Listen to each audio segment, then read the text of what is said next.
Mesdames et messieurs, bonjour.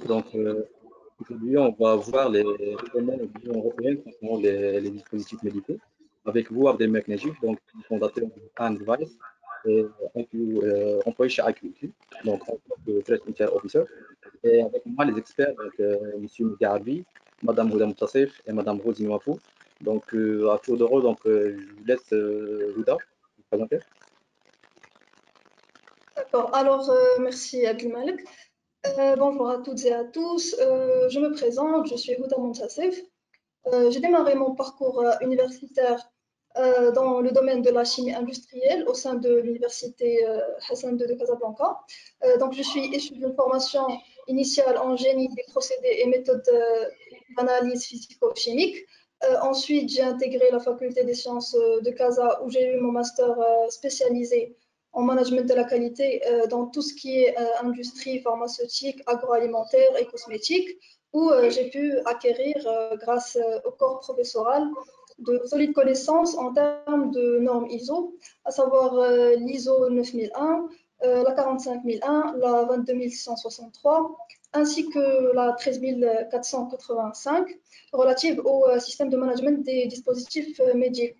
Donc actuellement, j'opère au sein de la société Tribology en tant que Quality Manager où je suis chargée de la mise en place et du maintien du système de management de la qualité selon l'ISO 9001 version 2015. Merci beaucoup. Mehdi. Merci Malek. Mehdi El Arbi, je suis de formation initiale ingénieur en génie biologique de l'École nationale d'ingénieurs de Sfax. Et j'ai fait par la suite une thèse en co-tutelle en sciences biologiques de l'université de Sfax et en chimie organique de l'université Pierre-Marie Curie. Actuellement, je suis maître de conférence à l'Institut supérieur de biotechnologie de Sfax et j'occupe le poste de directeur département biotechnologie et santé. Et je travaille également comme consultant et formateur avec Cabinet Le Plus. Et bien sûr, je suis auditeur et formateur avec PECD, auditeur pour la norme ISO 13485 et bien sûr pour d'autres normes. Merci. Rosine. J'essaie de te déconnecter et reconnecter. Entre-temps, est-ce qu'on peut parler un peu du historique et contexte du règlement européen en matière de dispositifs médicaux? Je ne sais pas si tu veux commencer, Mehdi. Bon, pour le contexte, pour ce règlement, l'historique et le contexte du règlement européen en matière de dispositifs médicaux, en fait, le règlement 2017-745 du Parlement européen, il vient pour modifier la directive 2001-83-CE, pour modifier le règlement CE, numéro 178-2002, pour modifier le règlement également, modifier le règlement CE 1223 de 2009, et également, il abroge la directive du Conseil 90-385. Bon, cette directive, qui concerne le rapprochement des législations des États membres relatives aux dispositifs médicaux implantables et qui abroge également la directive du Conseil relative aux dispositifs médicaux qui date de 1993. Merci beaucoup, Mehdi. Je pense que Rosine pourrait maintenant un peu t'écouter, je pense. Oui, je veux bien essayer à nouveau. Est-ce que vous m'entendez? Oui, très bien. Est-ce que tu peux te présenter? Oui, avec plaisir. Bonjour à tous. Je suis Rosine Wafo. À la base, j'ai une maîtrise en chimie, option inorganique. Ensuite, j'ai poursuivi mon parcours universitaire. J'ai bouclé avec un master en management de la qualité.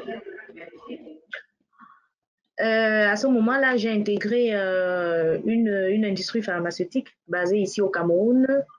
en tant que contrôleur qualité d'abord et par la suite responsable du laboratoire.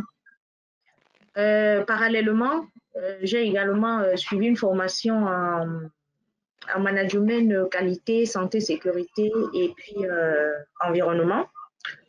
Donc, à l'issue de ce parcours-là, j'ai obtenu un master.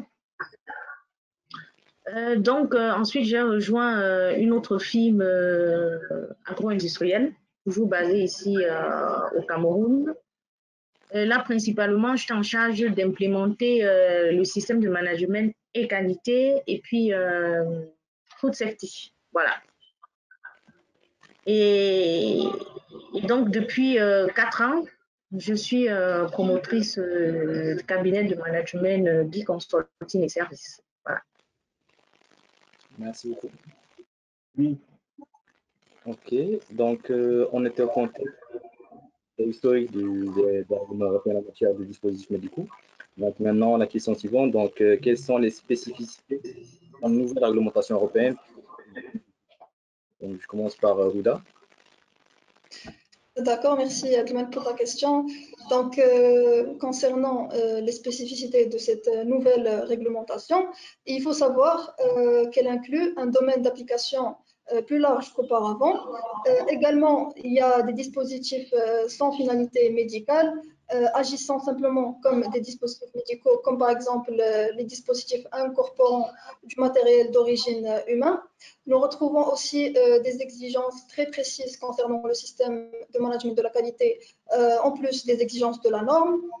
Il y a également maintenant des exigences plus détaillées concernant le système de management des risques, la documentation qui concerne l'évaluation de conformité et les processus de surveillance post-commercialisation, ainsi que l'évaluation clinique. Par exemple, il faudra fournir maintenant une justification de la classification des appareils que l'on souhaite commercialiser et il faudra justifier pourquoi l'appareil en question il est inclus dans le champ d'application de la réglementation et pourquoi il n'en est pas exclu. On retrouve aussi de nouvelles exigences étendues concernant les obligations d'enregistrement et d'étiquetage fournies avec la base de données EDAMED et le UDI, communément appelé l'identifiant unique des dispositifs. Et finalement, ils sont incluses de nouvelles règles de classification et des procédures supplémentaires pour l'évaluation de la conformité. Merci beaucoup. Rosine, des commentaires? Bon, j'ajouterais aussi sur la partie ressources humaines, il faudra une personne maintenant carrément en charge de la conformité, donc de veiller à la conformité par rapport aux exigences de la nouvelle réglementation. Mehdi? Oui. Bon, je crois qu'ils ont bien détaillé donc, les nouveautés, mais en tout cas, donc, pour mettre un dispositif médical sur le marché, donc, le fabricant doit obtenir le marquage CE, et pour cela, il doit obtenir, établir et tenir à jour de la documentation technique. Et c'est sur cette documentation technique que sera basée donc l'évaluation de la conformité du dispositif médical. Et les éléments qu'elle contient donc, sont spécifiés en annexe de ce règlement. Merci beaucoup. Donc, en fait, la question que je me pose, donc, pourquoi opter pour un nouveau règlement en termes de dispositifs médicaux au sein de l'Union européenne? Donc, est-ce que vous avez constaté de votre expérience un besoin, des lacunes peut-être dans la loi ou dans le règlement? Comment vous voyez les choses? Je commence par Rosine. J'ai pas bien entendu. La question, c'était pourquoi opter pour un nouveau règlement en termes de dispositifs médicaux au sein de l'Union européenne? Est-ce qu'il y avait un besoin? Est-ce qu'il y avait des lacunes dans le règlement précédent? Ou bien les règlements précédents? Selon mon expérience, donc. Oui, je pense que ça a tout son sens parce que déjà, si je pense à la partie management des risques, c'est vrai qu'avec le niveau dispositif, l'accent est bien mis sur la partie gestion des risques. Et comme Houda l'a précisé précédemment, le champ d'application est plus large. Donc maintenant, on ne s'arrête pas seulement aux fabricants. Il y a les fabricants, il y a les importateurs et autres. Donc toute la chaîne, tout le monde est impliqué. Après, je pense qu'une des motivations, c'est le scandale là, avec c'était le scandale tient sur les implants mammaires là. Voilà. Donc oui, je pense que ça a tout son sens. Merci beaucoup. Houda? OK. Oui, alors j'ajouterais que la raison pour laquelle ils ont opté pour un nouveau règlement au sein de l'Union européenne, ça fait suite à plusieurs évolutions technologiques, car il y a eu l'apparition de plusieurs produits et également des logiciels qu'on peut considérer comme dispositifs. Donc le règlement, on peut dire qu'il a été pensé justement pour répondre à ces exigences-là. Et parmi les raisons, on remarque également que certains acteurs ne sont pas suffisamment impliqués dans le processus d'enregistrement des dispositifs médicaux, ainsi que le besoin d'harmonisation au sein de l'Union européenne. Cela veut dire que maintenant, tous les pays européens, ils vont appliquer le règlement de la même manière. Ce n'est pas à chaque pays de transposer une directive spécifique dans son droit national. Donc voilà. C'est plus uniforme. Ouais. Oui, exactement. Merci beaucoup. Mehdi? Oui, donc c'est ça. Donc l'intérêt donc de ce nouveau règlement, c'est d'harmoniser l'application de cette directive et tous les pays. Donc il n'y aura pas une interprétation et une transposition donc spécifique à chaque pays. D'accord? Donc bon. Et comme a dit Roselyne, donc c'est surtout donc suite donc aux différents scandales donc, qui ont eu lieu et qui ont été médiatisés, et surtout l'affaire des prothèses mammaires, d'accord. Malheureusement, bon, c'est une entreprise française qui a été incriminée, donc et surtout donc c'est dans ce cadre que cette nouvelle réglementation donc s'est imposée afin, comme je viens de dire, donc d'harmoniser et de faire face à ces différents donc risques, parce que la norme, ce nouveau règlement, il met beaucoup l'accent sur la maîtrise donc des risques et le fait d'être proactif que réactif. D'accord. Et du coup, est-ce que je peux dire, par exemple, que le nouvel règlement vient pour uniformiser les pratiques et pour durcir le règlement lui-même? Durcir. Oui, avec plus de spécificité. On ne va pas laisser les choses Plutôt standardiser que durcir, je crois. D'accord. Donc, on va donc plutôt que durcir, donc on va mettre les exigences nécessaires donc, pour mettre sur le marché donc ce qu'on doit, à quoi ce qu'on doit donc se conformer pour pouvoir mettre des dispositifs médicaux sur le marché. D'accord, merci beaucoup. Et tout à l'heure, donc, Huda, tu nous as parlé des applications, donc en fait, ça me fait penser aux responsabilités. Donc, selon toi, quelles sont les responsabilités des fabricants de dispositifs médicaux à l'issue du règlement de l'Union européenne? Alors, oui, vas-y, Mehdi. Oui, donc je vous écoute, donc il n'y a pas de souci. Donc, bon, pour les responsabilités donc, du fabricant, donc si je permets de prendre la parole, donc elles sont détaillées dans l'article 10. Donc, bon, tout d'abord, donc il faut bien mettre en place un système de management de la qualité, donc c'est une exigence. Et ce système de management, d'ailleurs, il y a une norme qui a été publiée dans ce sens, donc c'est l'ISO 13485. donc, qui s'intitule Dispositifs médicaux, système de management de la qualité, exigences à des fins réglementaires. Et déjà, cette norme, elle permettrait donc de se mettre en conformité par rapport à ce règlement.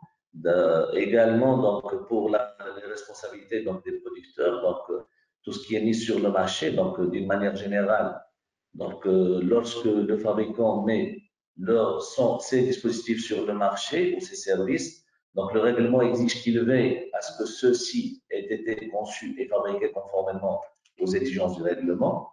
Également, donc, parmi les nouvelles exigences, donc tout ce qui est évaluation en clinique, et au cours donc, du développement du produit, le fabricant doit réaliser une évaluation clinique. Et les exigences relatives à cette évaluation donc, se trouvent dans l'article 61 et l'annexe donc 14 du règlement. Bon, également donc tout ce qui est suivi clinique après commercialisation. Donc le suivi clinique après commercialisation, donc c'est un processus continu de mise à jour de l'évaluation clinique. Il s'inscrit dans la surveillance après la commercialisation. Et d'ailleurs, le fabricant, il doit collecter de manière proactive des données cliniques relatives à l'utilisation du dispositif chez l'homme. Bon, également, donc, bon, parmi les obligations, donc, tout ce qui est documentation technique, et pour mettre sur le dispositif sur le marché, donc, le fabricant doit obtenir le marquage CE, et pour cela, il doit établir et tenir à jour la documentation technique. C'est cette documentation, en fait, qui sera basée sur cette donc, documentation qui sera basée sur l'évaluation de la conformité donc, du dispositif médical. Et les éléments de cette donc, documentation sont spécifiés dans l'annexe 2 et l'annexe 3 donc, du règlement. Le règlement exige également pour le producteur donc, tout ce qui est traçabilité. D'accord. Et le règlement il renforce les exigences en termes de traçabilité. Donc, désormais, donc, le fabricant, il oppose un identifiant unique du dispositif, conformément à l'article 27 du règlement. Également, donc, tout ce qui est surveillance après commercialisation, en fait, une fois le dispositif est mis sur le marché, donc le dispositif médical, mis sur le marché, le fabricant, il doit mettre en place un système de surveillance après commercialisation. Et c'est exigé dans l'article 83 du règlement. Également, donc, le règlement, il met l'accent sur la matériaux-vigilance. En fait, le fabricant est également chargé d'assurer la matériaux-vigilance, conformément à l'article 87 du règlement. Et cette activité, elle permet de surveiller les incidents qui peuvent survenir lors de l'utilisation d'un dispositif médical. Bon, bien sûr, donc le risque zéro n'existe pas et si jamais il y a des problèmes, donc tout ce qui est mesures correctives, et les mesures correctives sont définies dans le règlement comme toute mesure visant, donc les mesures correctives sont définies donc, comme toute mesure visant à éliminer les causes de non-conformité potentielle ou effective ou d'une autre situation indésirable. Donc, bon, bien sûr, le règlement, comme je viens de dire, donc il met l'accent sur la gestion des risques et il est spécifié dans le règlement que le fabricant doit établir, documenter, mettre en œuvre et maintenir un système de gestion des risques. Bon, également, donc, le règlement, il met l'accent sur la coopération avec donc l'autorité compétente, comme c'était déjà le cas avec la directive. Donc, si l'autorité compétente de l'État membre dans lequel se trouve le siège social du fabricant demande des échantillons gratuits ou un accès au dispositif, le fabricant doit s'y mettre également. OK? Donc, bon, c'est ce que je peux dire par rapport à ce qui est exigé donc, par le règlement en ce qui concerne la responsabilité donc, des producteurs. Des fabricants. Des fabricants, oui, c'est ça. Okay, merci beaucoup. Donc, je passe la parole à Rosine. Est-ce que tu as des commentaires?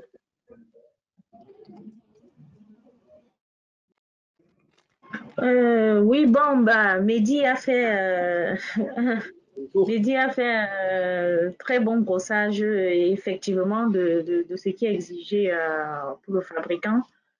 Il a notamment parlé de l'identification maintenant des dispositifs médicaux, qui est important. J'ajouterais également, il faudrait aussi que les fabricants aient une certaine capacité financière. Il a si bien dit, le risque zéro n'existe pas, on ne sait jamais. Donc, si la responsabilité est avérée, il faudrait qu'ils s'apprêtent aussi voilà, à gérer la crise. Voilà. D'accord, merci beaucoup. Nouda, ton commentaire sur la réponse de Mehdi et de Rosine? Je suis d'accord avec les deux. Voilà, j'ai rien à ajouter. D'accord. Ok, donc, question suivante. Quelles sont les responsabilités des fabricants de dispositifs médicaux? Ah, pardon. Quelles sont les obligations d'un bon représentant autorisé de la communauté européenne et quelles sont les tâches qu'il doit remplir? Donc, je commence par Rosine.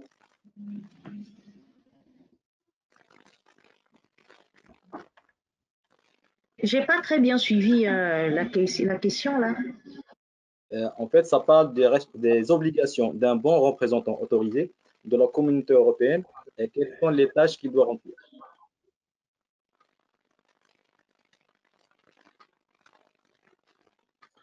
Bon, vous voulez parler donc de ce qui est exigé, donc les organismes notifiés, c'est ça? Les organismes d'évaluation de la conformité. C'est ça? Bon, je parlerai. Bon, de ce que je comprends, moi, je pense que tout ça passe par déjà des audits pour éventuellement conserver le marquage CE. Après, de ce qui est exigé, il y a des rapports de sécurité maintenant qu'il faut rédiger et envoyer aux différentes autorités. Je ne sais pas si j'ai très bien compris la question, Mehdi ou là. Bon. Mehdi? Donc, bon, normalement, par cette question, vous demandez de parler des organismes notifiés. Donc, qui sont définis dans le règlement comme un organisme d'évaluation de la conformité désigné en application donc, du règlement. Et les organismes notifiés sont des entreprises donc, qui délivrent le certificat CEDUR, comme vous venez de dire, pour les classes 2A, 2B et 3. Et il est possible de trouver plusieurs organismes notifiés désignés au sein d'un même pays. Bon, même si en France, normalement, maintenant, il y a un seul qui est le groupement pour l'évaluation des dispositifs médicaux, le GMED, et qui a été désigné donc en France. Donc, ce sont les autorités compétentes des différents pays de l'Union européenne qui désignent les organismes notifiés sur la base des exigences du règlement. Et ces organismes peuvent avoir des domaines de compétences spécifiques. Donc, ainsi, le fabricant, il est libre de choisir son organisme notifié, donc il doit le sélectionner. Donc, c'est comme un fournisseur donc, de services. Dès lors que le dispositif a évalué, entre bien dans le champ des compétences de l'organisme. Donc, il faut vérifier juste que le dispositif, il rentre dans le champ de compétences de l'organisme d'évaluation. Donc, bon, sinon, pour les organismes notifiés, donc, bon, il doit être une organisation indépendante qui est désignée donc, au sein de l'Union européenne pour évaluer la conformité aux exigences de certains dispositifs avant qu'ils soient mis sur le marché. Donc, bon, sinon, donc, normalement, ça doit être bon, les critères, donc, ça doit être, on doit garantir l'indépendance, l'impartialité, tout ça, donc, comme pour normalement ce qui est exigé pour les organismes certificateurs. Merci. Je ne sais pas si ça répond bien à ce qui est exigé ou non. Oui, donc je laisse Huda commenter. Oui, d'accord, merci. Merci Abdelmalek. Alors, concernant ta question pour les obligations du représentant autorisé, il faut savoir qu'il a pas mal d'obligations, à savoir le fait qu'il doit identifier et arranger les lacunes qui se trouvent dans la documentation technique du fabricant. Également, il doit l'orienter vers la voie d'évaluation de la conformité la plus appropriée et la communication avec l'organisme notifié, comme a mentionné Mehdi. Également, il doit le guider à travers les obligations d'enregistrement national respectives. Il doit recueillir activement des informations sur le marché pour le système de surveillance post-commercialisation.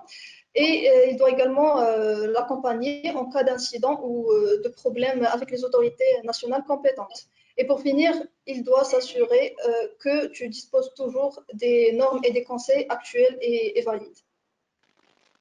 Merci beaucoup. Merci, Oda.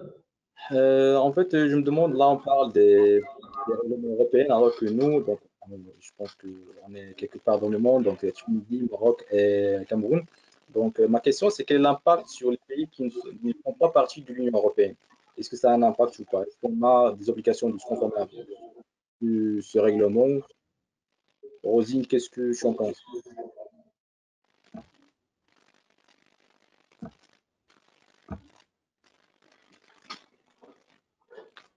Rosine, tu m'entends?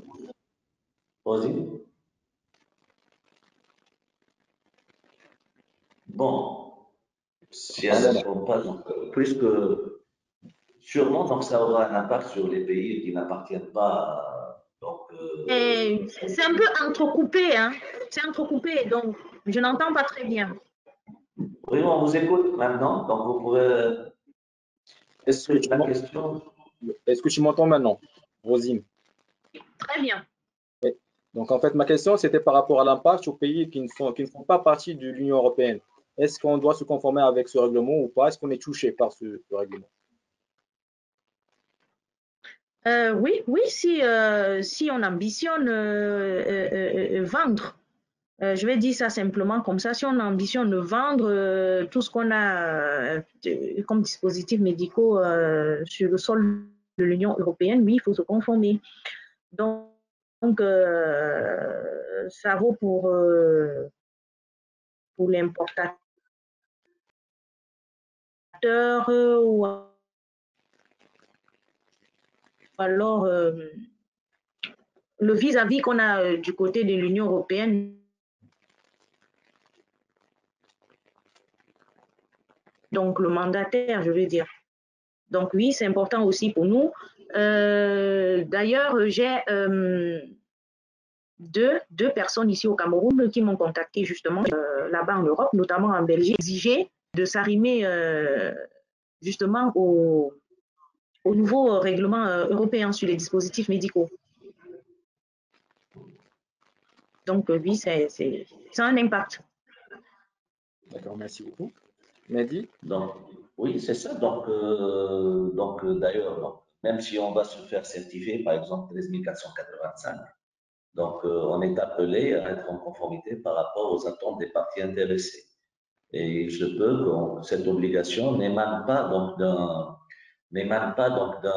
d'une exigence directe, même si on ne va pas vendre directement sur le sol européen, mais il se peut que c'est un fournisseur, c'est un client plutôt, qui va nous exiger d'appliquer ça. D'ailleurs, même j'ai été consulté dernièrement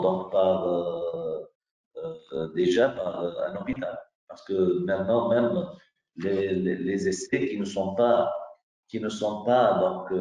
vendus, donc qui sont utilisés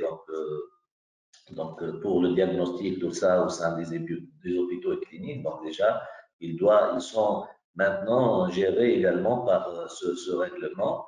Et sûrement, comme vous savez, étant par exemple en Tunisie et ayant des contacts avec si on aura maintenant avec le tourisme médical, donc si on aura même pour le Maroc, si vous aurez des Européens qui vont venir faire des diagnostics, comment dire, des traitements au Maroc ou en Tunisie. Donc, on sera amené donc, à appliquer donc, cette réglementation. Donc, ce sera quelque chose qui sera imposé par les donneurs d'ordre, comme a dit Rosier. Merci beaucoup. Donc, ce n'est pas imposé par l'État, mais plutôt par des contrats, par exemple. Oui, oui, puisque jusqu'à maintenant, par exemple, en Tunisie, on n'a pas cette réglementation. Mais sûrement, ça arrivera. Hein. Bon, ce qui est sûr, c'est qu'en Tunisie, bon, dernièrement, par exemple, on vient de publier, bon, je dis dernièrement, c'était en 2019, on vient de publier donc, la loi alimentaire tunisienne qui s'aligne au paquet hygiène européen. Et c'est dans ce même contexte, puisque nous, les Tunisiens, donc, on est des fournisseurs donc, de services médicaux, de produits pour les Européens. Sûrement, il y aura prochainement un alignement des règlements européens pour la réglementation tunisienne. Et je crois que même pour le Maroc ou même pour le Cameroun, ce sera la même chose. Bien sûr. Merci beaucoup, Mehdi. Houda? Oui, sûrement. Encore une fois, oui, voilà, je suis d'accord avec les commentaires de Mehdi et Rosine. Rien à ajouter. Merci. Et du coup, Houda, donc j'ai une question pour toi. Quelles sont les actions à mener pour les entreprises, bien par les entreprises qui désirent se conformer avec le nouveau règlement?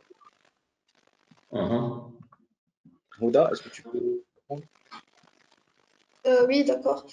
Alors, pour les actions qu'il faut mener par les entreprises qui désirent se conformer au règlement, il est clair que ce règlement relatif aux dispositifs médicaux, il impose des exigences.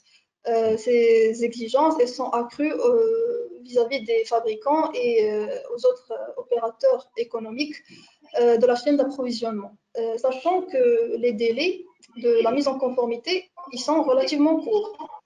Donc, il est important que les entreprises planifient soigneusement les mesures qu'elles prévoient de prendre afin de garantir l'atteinte de la conformité dans les délais requis. Donc, les actions à mener, ils sont catégorisées en termes de processus, de produits et de personnes. Ainsi, on va parler du premier volet qui concerne les processus. Il faut savoir que les fabricants, ils devraient effectuer une gap analysis, c'est-à-dire ils doivent évaluer leurs processus existants et leur système par rapport aux exigences de la nouvelle réglementation. Ils doivent également être prêts à s'adapter à la quantité importante de législation secondaire qui devrait arriver dans les années à venir. En ce qui concerne les produits, il faudra s'assurer que les nouveaux produits ainsi que les produits hérités peuvent être conformes à la réglementation, et cela représente un défi qui nécessitera un investissement important au début. Pour finir, on va parler du volet concernant les personnes. Alors, leur travail pour garantir la conformité au règlement, il doit imposer une charge accrue aux ressources humaines internes des entreprises. Donc, plusieurs fonctions commerciales devront contribuer activement aux efforts de conformité. Ces fonctions, elles peuvent inclure bien sûr la réglementation et la qualité, mais pas que. Il y a également la supply chain, la fonction commerciale, marketing, etc. Donc, il faut savoir que les fonctions, elles devront se préparer aux nouvelles obligations tout en contribuant et en continuant à s'acquitter de leurs responsabilités quotidiennes déjà existantes, ce qui n'est pas une tâche facile, bien au contraire, c'est une tâche fastidieuse, mais il faudra faire avec. Merci beaucoup, Houda. Donc, Rosine ou moi qui doit parler? Mehdi, tu veux? Bon, d'accord. Donc, bon, comme a dit donc, Houda, donc, les échéances sont courtes. Déjà, bon, même si elles ont été étalées sur des années, ça commence déjà le 26 mai, donc pour certaines exigences, et ça se poursuit jusqu'à 2027. D'accord. Sinon, donc, pour les actions donc, clés à mener, donc tout d'abord, donc, il faut étudier l'éligibilité de nos produits. Donc, est-ce que chaque fabricant doit vérifier l'applicabilité ou non de la nouvelle réglementation à ses produits? Est-ce qu'on est tenu ou non, donc, est-ce qu'on est concerné ou non par ce règlement? Sinon, bon, par la suite, donc c'est le système de management de la qualité qui doit être mis en place. Donc le fabricant, il doit mettre en place son système de management de la qualité. Donc bon, sur ce point, il n'y a pas de grand changement puisque l'ISO 13496 qui a 85, bon, 13485 qui a été publié en 2016 reste applicable. Donc, déjà, cette norme, elle a été publiée donc, pour garantir la conformité par rapport aux exigences réglementaires. Sinon, comme a dit Oda tout à l'heure, donc, il faut nommer quelqu'un, donc il faut une personne qui sera chargée pour veiller au respect de la réglementation. Également, donc, elle a parlé également tout à l'heure de l'enregistrement dans la base EDAMET. Donc, le fabricant doit s'enregistrer dans un module dédié sur EDAMET. Donc, en retour, l'autorité compétente nationale attribue à l'entreprise un SRN, donc Single Registration Number. Et également, donc, ce qui doit être fait, également, donc, les points clés qui doivent être faits. Donc, il faut réaliser une évaluation clinique. La classification, procédure d'évaluation de la conformité. Donc, il faut mettre en place la documentation technique exigée par le règlement et avoir donc l'identifiant unique du dispositif. Et tout ce qui est, bon, il faut avoir également un résumé des caractéristiques de sécurité et de performance. Et bien sûr, par la suite, faire appel aux organismes donc, notifiés donc, pour avoir la certification CE. Et ça ne s'arrête pas là. Donc, il faut également faire par la suite la surveillance après la commercialisation. Donc, beaucoup de travail donc, qui va être fait, qui est exigé déjà. Et ce qu'a dit déjà Rosine, c'est qu'il faut mettre à la disposition donc, les ressources nécessaires, donc, que ce soit les ressources humaines ou les autres ressources nécessaires. Merci beaucoup. Donc, une question personnelle n'étant pas un expert du domaine médical et de santé. Donc, en gros, est-ce que ça suit en fait le cycle de vie d'implémentation des systèmes de management comme par exemple ISO 9001, ISO 27001? C'est la même chose? Plus ou moins? Bon, l'essentiel, donc, bon, si on applique l'ISO 9001, on peut l'appliquer, parce que même l'ISO 9001, il fait référence donc, au respect donc, des attentes des parties intéressées, il fait référence donc, à l'analyse des risques, d'accord, l'approche par les risques, et il fait également donc, référence donc, au respect des exigences légales, donc à la conformité par rapport à la réglementation. D'accord? Et le fait d'être certifié, ça va aider sûrement. Hein. Donc, c'est sûr que la 13485, donc, en fait, elle est basée donc, sur la norme ISO 9001, donc 2008, bon, même si elle a été publiée en 2007. Donc, elle reprend donc, la structure de l'ISO 9001 2008, mais elle prend en considération donc, les exigences en matière d'analyse des risques donc, qui sont exigées plutôt peut-être par le règlement que par la norme ISO 9001 2008, même si la norme ISO 9001 2008, donc, implicitement, elle prenait en considération donc, l'aspect de risque à travers donc, les mesures préventives. Ok, merci beaucoup. Rosine, tu as un commentaire s'il y a une étape que vous avez acheté? Non, une fois de plus, Ouda et Mehdi, voilà, ils ont répondu pleinement aux questions. C'est vrai que pour ce qui est de la gestion des risques pour les dispositifs médicaux, bon, leur application, il y a la norme ISO, c'est la 14971, oui, qui est spécifique à l'analyse des risques pour les dispositifs médicaux. Donc ça aussi, ça peut aider. Oui. Oui, Donc, déjà. en complément à la 13 485. Oui, c'est ça. Vous avez tout à fait raison aussi. Merci beaucoup. Donc, ça complète la réponse. Et dernière question, donc, quelles sont les implications de cette nouvelle réglementation sur les petites et moyennes entreprises? Donc, Huda. Oui, alors concernant les implications sur les PME, je dirais que pour les entreprises qui pourraient ne pas être en mesure de consacrer autant de ressources qui seraient nécessaires, eh bien, elles doivent se demander si elles ont besoin du marquage CE, justement. Parfois, nous avons tendance à le considérer comme une approbation de la qualité, et il y a presque une perception que si nous n'avons pas ce marquage CE, nous ne pouvons pas vendre dans certains pays. Or, je pense que ça va changer car les fabricants vont réaliser qu'ils ne sont pas les seuls à abandonner ce marquage CE dans la nécessité.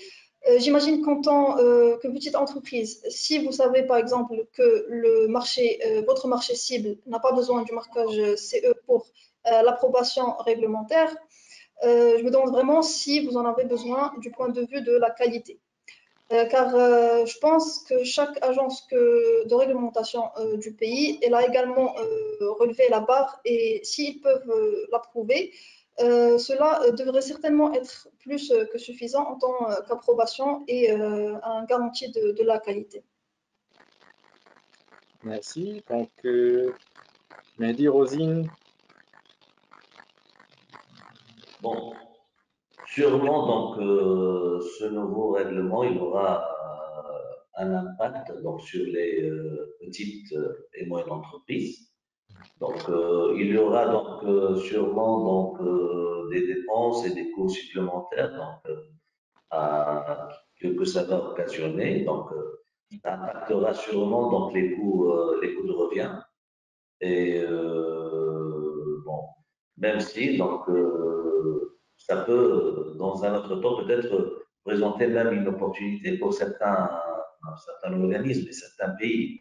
Donc, bon, faut voir la chose. Donc, ce règlement, c'est vrai. Donc, il est là, il va garantir la sécurité donc, des dispositifs médicaux, mais également, donc, peut-être que ça va engendrer une sélection donc, et peut-être même donc, une mise comment dire, hors du circuit de certaines entreprises qui ne peuvent pas s'aligner et qui ne trouveront plus leur compte euh, si ce règlement leur est appliqué. Merci, Je Mehdi. ne sais pas Rosine. si Rosine, elle a des choses à apporter. Ouais. Non, c'est bien cela. C'est plus de temps, plus de ressources, que ce soit humaines, voilà, que ce soit financières. Donc, de vraiment, comme Ouda l'a si bien souligné, se poser la question, est-ce que c'est exigé sur le territoire sur lequel j'ambitionne peut-être vendre plus? Est-ce que c'est vraiment exigé? Voilà, je pense que c'est ça. Donc, la question se posait pour les PME, est-ce que ça ne se pose pas pour les grandes structures, par exemple? Parce que dans notre domaine, surtout, donc, on sait que c'est même difficile de proposer un projet de certification juste pour la forme, bien pour la réputation. Est-ce que c'est le cas aussi dans ce domaine? Qu'est-ce que vous en dites? Bon, sûrement même pour les grandes entreprises, hein, parce que tout le monde il sait maintenant que le monde c'est un petit village. Hein. Donc on peut produire en Chine et vendre en Europe. Peut-être avec ce règlement, donc quand vous commencez, par exemple pour les tests de dépistage contre le Covid, donc tout ça, plusieurs tests, ils ont été fabriqués en Chine, ils ont été fabriqués peut-être en Inde ou ailleurs. Donc avec ces restrictions, d'ailleurs, si ça a été reporté, l'application donc, de ce règlement, c'est en grande partie suite à la crise de Covid, parce que sinon on sera comment dire, on n'aura pas assez de dispositifs pour faire face à la crise qu'on a vécue. Donc même les États, donc, ils ont pris en considération cela. Donc, si on a reporté, c'est que sûrement, ça aura un impact. Donc, que ce soit sur les PME, que ce soit sur les comptes d'entreprise. Merci beaucoup. D'autres commentaires? OK. Donc, en fait, là, j'ai deux questions de l'audience. La première question, c'est quelles sont les classes de risque pour les dispositifs médicaux dans l'Union européenne?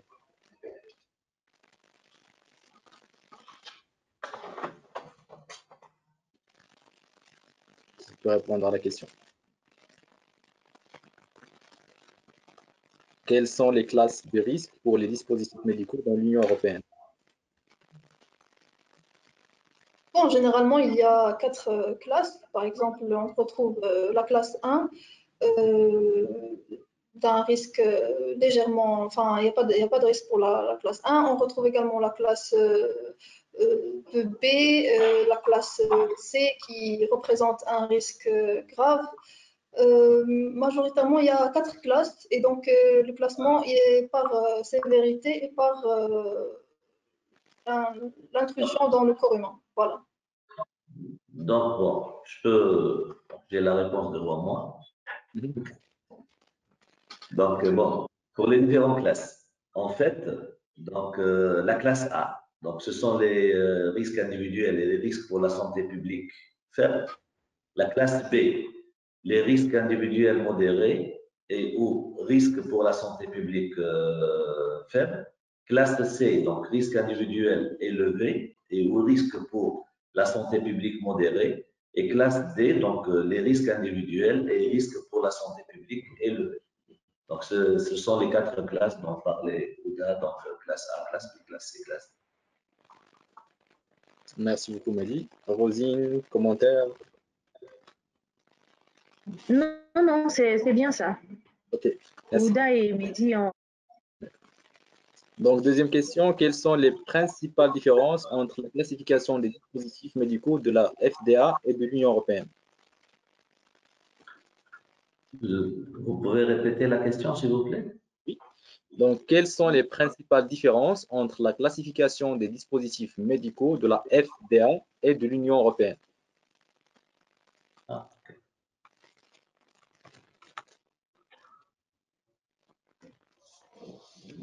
Bon, personnellement, donc je n'ai pas.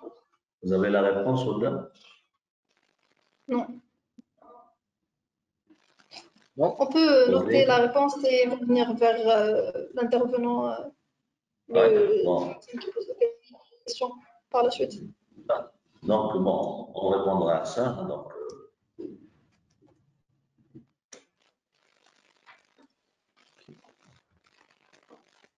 Ça marche. Donc, si vous n'avez pas de questions, donc on va clôturer la conférence. Pour vous, si vous avez des commentaires, Houda, Mehdi, Rosine.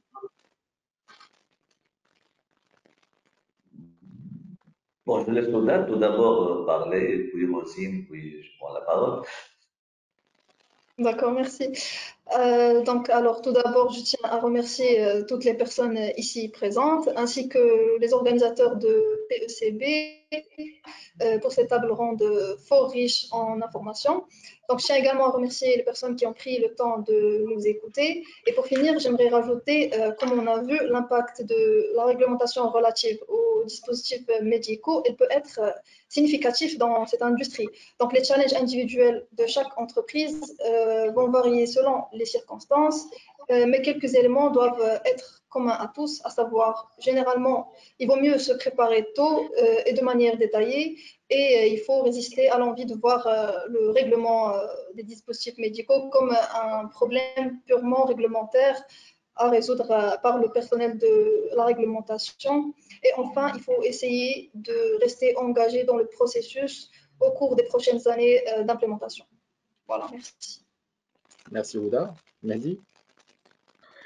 Donc, bon, c'était pour moi un plaisir d'être parmi vous donc, et d'avoir contribué donc, à cette petite conférence. Et je remercie donc PECD donc, pour cette occasion qui nous a été offerte. Et bon, elle coïncide, comme on dit, le sujet est bien choisi parce que d'ailleurs, comme on a dit, donc le 26 mai, donc bon. Donc normalement, donc bon, c'était bon le 26 mai de 2021, donc on a commencé l'application donc de ce règlement. Donc bon, en ce qui me concerne, donc c'était bon une occasion donc